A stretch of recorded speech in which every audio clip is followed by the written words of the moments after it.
you drive away from King Fahd International Airport in Riyadh, Saudi Arabia, that is also the largest airport in the world by area, you are greeted by the signpost, "Welcome to Saudi Arabia." Saudi Arabia is not only an enchanting and idyllic tourist destination with pristine beaches and world-class tourist resorts, it's also home to more than 13 million migrant workers, accounting for roughly 38.4% of the country's total population of 34 million people.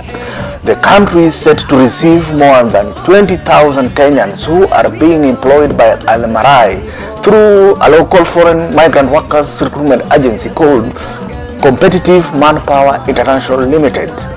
The director of Competitive Manpower International Ltd, Mr. Moses Adala, says, currently we have a number of openings that are required to be filled for people to go and work in the Middle East.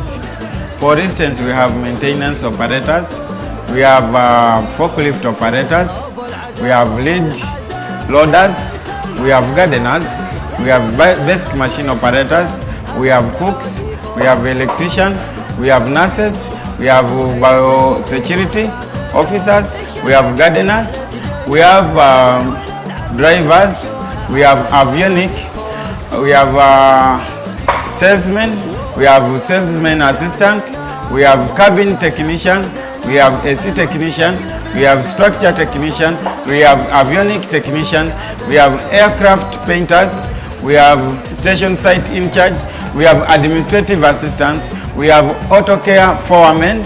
Mr. Adala said he had reached out to a number of government institutions to give him data on those who have graduated from the institutions and are still jobless, as they can apply available opportunities in the... To reach out to a number of government institutions to give us a list of trainees or a number of students who have not got jobs but they have passed through the relevant training. For instance, we've written to National Industrial Training Authority (NITA). We've also tried to reach out to TVET. We've gone further to go and get a number of aviation colleges that deal with the training of aviation staff. Like we've gone to West Lift Aviation. We've gone to Nairobi Flight Training, we've gone to Kenya School of Flying, and many more, so that we can reach a number of candidates that we are sourcing for. We are looking for about 2,500 students to fill different positions to work in the Middle East. We had almost 30,000, but as so far what we've received in, it's quite a good number. We have almost 5,000 people who have applied, and some have already gone. So we are remaining with about 25,000 that we are seeking to Kenyans to come and take. As long as somebody has a passport, a valid passport, the medical. We only need there are only two requirements. We need nurses and also assistant nurses. These are nurses which are going to work in government hospitals in the Middle East. Actually, nurses are required to go and work in Saudi Arabia. The reason why I approached TVET and NITA is because these are the government institutions which are mandated in training technical skills in Kenya. TVET and NITA do have the capacity to provide that number of students. They have a huge database of a number of people who have passed through their institutions. Among those who have been recruited and is set to travel to Saudi Arabia is Patrick Mwangi, who said he had decided to apply for the overseas job due to unemployment in Kenya. Saudi Arabia nione kama nitapata at least income, nione kama ndaenda ni gain kitu kuliko Kenya. Mimi nilikuwa nimeajiriwa kwa industry ya matatu, inabebaga Githurai to town, lakini nikachanuliwa na rafiki yangu wako huko hivi, alienda Saudi Arabia, akaniambia kuna job huko hivi na kuna opportunity, nijaribu hata mimi nione kama ndasafiri. Sasa leo nimekuja kujaribu ribati yangu. Mimi usafiri yangu nataka nitunze familia yangu, saidie kimaisha, nione kama at least lingana na huku, nitofautishe kati ya huku na huko, nione kama kuna change. Niko na familia na niko na mke na mtoto mmoja kijana. Another recruit, Abdul Hamid Ali, said when he learned about job opportunities in the Gulf state, he did not hesitate to apply because he had worked there before. I was recruited and went to work in Saudi Arabia before, and I have decided to go back because I never experienced any ill treatment some Kenyans say they have experienced there, he said. Kwa majina anaitwa Abdul Hamid Ali. Mimi ni mkazi wa mjini Nyeri na nimekuwa nikifanya kazi Saudi Arabia. Sasa hivi nataka kurudi huko tena.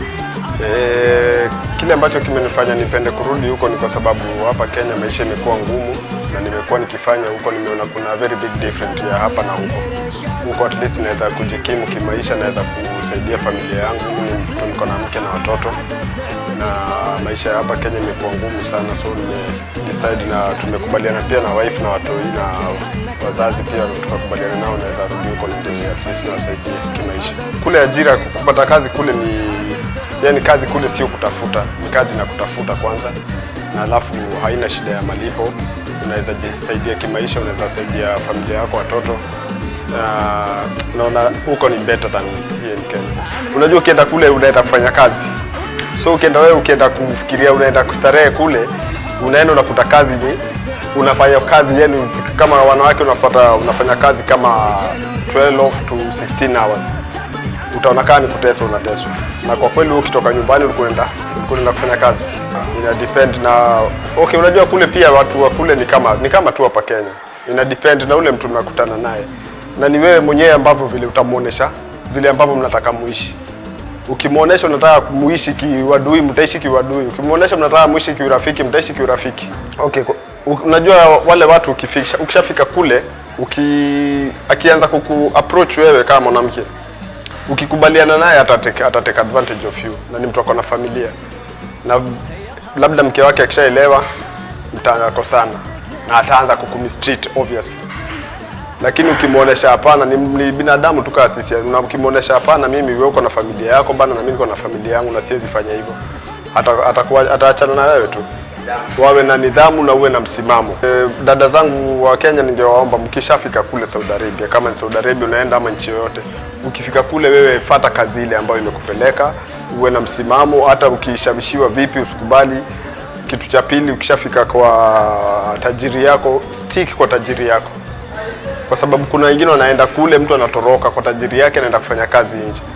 Huko nje maisha ya huko nje ni magumu, na utapitia mateso ukishatoroka kuliko ukiwa kwa tajiri yako. Kaa kwa tajiri yako, fanya kazi, ukimaliza contract yako unarudi nyumbani.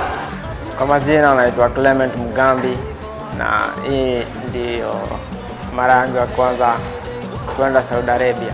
Nimekuwa nikitamani kupata kazi ya kuandikwa muda mrefu, sababu nimekuwa nafanya tu kazi ya casual labor. Sasa hizi alafu kupata kazi huku Kenya inakuwa ngumu sana.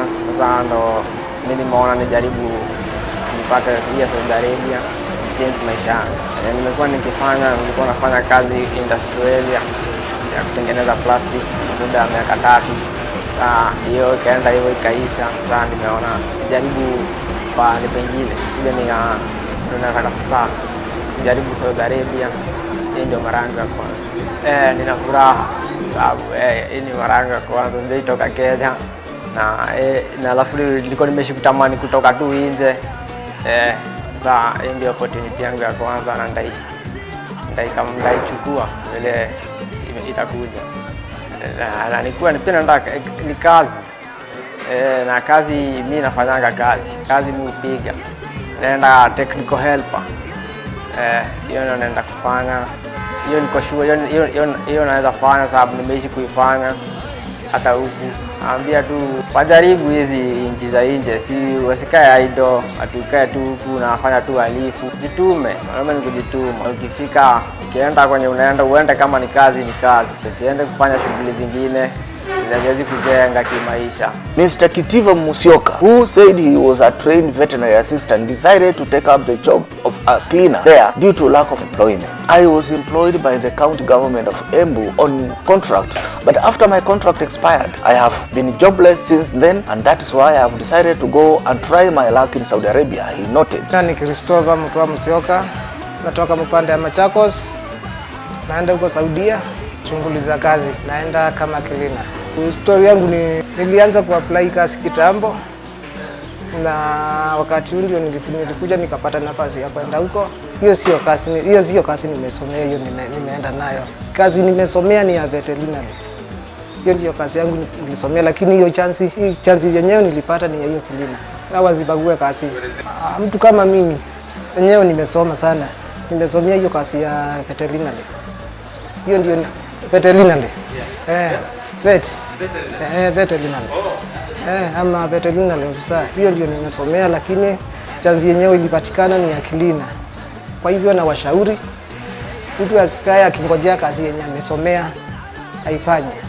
Kazi yenyewe ikitokea enda ufanye hiyo. Hiyo si ati sikuanjiliwa. Nimeanjiliwa miaka mitatu. Nilianzia Machakos kwa agriculture. Kwa agriculture nikatoka huko nikaenda Meru. Hii mambo ya county ikianza tuliambiwa turudi kwetu tukaapply kazi. Kurudi tukaambiwa hakuna kazi. Ms. Velma Cheng, a university student, said Competitive Manpower International Ltd was providing job opportunity for many graduates who are unable to get jobs in the local market. Ms. Cheng asked training institutions in Kenya to share data of their trainees with foreign migrant recruitment agencies so as they can use them to reach out to those who are still unemployed. This company offers Kenyans, most graduates, jobs, and it has done well so far, and we found so many 5,000 numbers already gone to abroad for the job opportunity. And right now in Kenya, as you see, the government is not telling us clear the statistics of the graduates where they go after graduating, and you find most the graduates, we have so many graduates who graduates annually, and finding job, it has been a problem to them. They get frustrated in the streets, and so far that's why this company has come up with the project of helping the graduates to get jobs in the Middle East.